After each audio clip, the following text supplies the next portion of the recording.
Last year, I've done a video series which was about sim racing on a budget, on which, like the name states, purchasing tactics on a budget were the centerpiece. Still, I believe there's a little more to be said, not totally related on buying on a budget, but purchasing tactics for each person buying kits, either that for a person that is on a budget, buying for the first time, or for an upgrade, or just even buying a new accessory.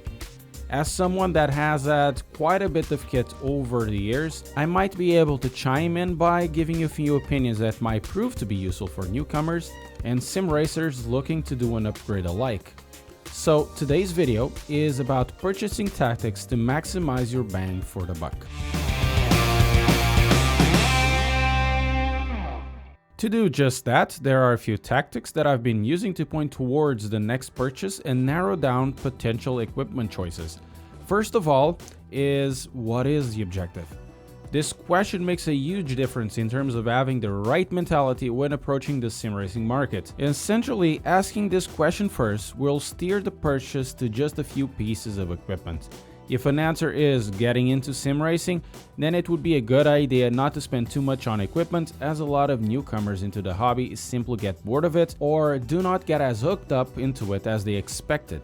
Then in this case, it's useful to look to the lower entry-level equipment range that still has good performance, like a Logitech G Wheel, ignoring every single extra that you do not need. Perusing the second-hand market is also a good idea for newcomers and also for people that are looking to buy the next upgrade. I have a video series just about sim racing on a budget, so you should check out the card above.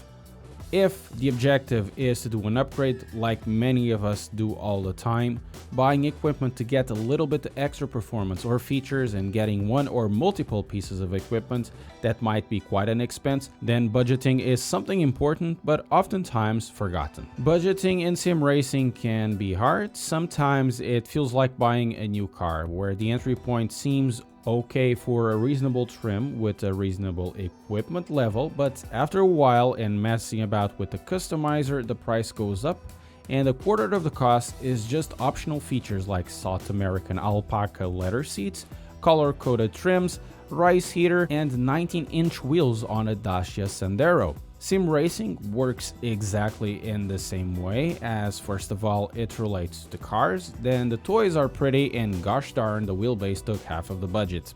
To keep the missus happy, create a budget and stick to it as much as possible, otherwise the missus might sell the stuff at the price she was told it was spent on. To stick to a budget, it's a good idea to consider what is going to be bought and what are the priorities.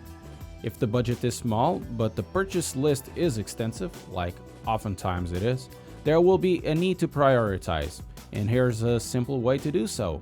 First of all, consider the current equipment in the rig. So wheelbase, pedals, wheel stand or rig, TV or monitor, any accessory, and so on. Then that list needs to be sorted in terms of upgrade priorities, from the most important to the least important, separating the needs from the wants.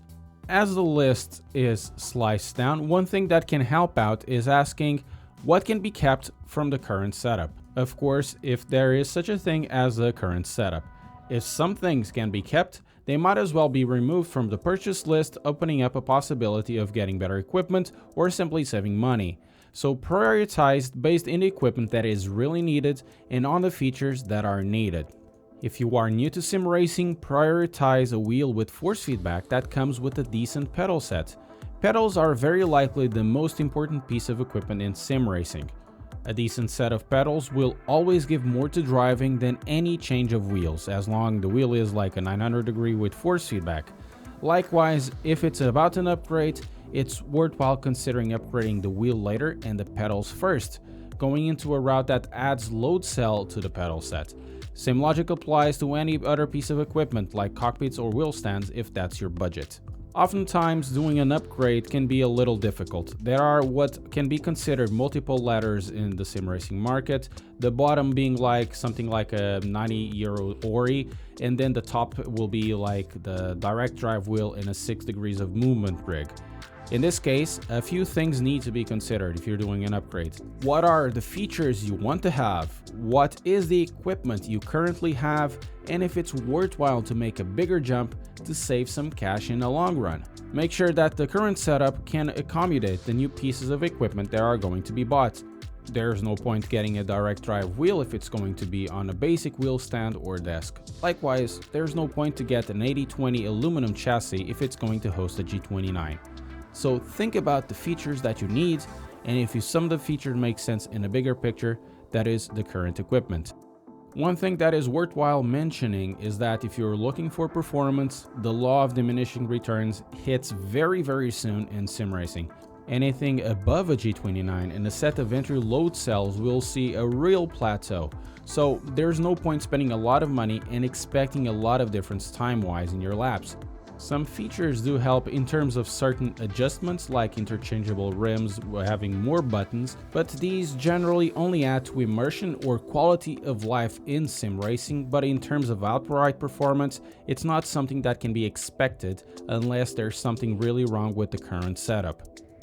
Having that in mind, ask yourself if you really need an upgrade. It's far too easy to get stuck in the mentality of an upgrade because of a new toy. I know that because I've done that. And saying this, I know I'm running the risk of sounding like a Luddite, but still, it's an honest point to raise.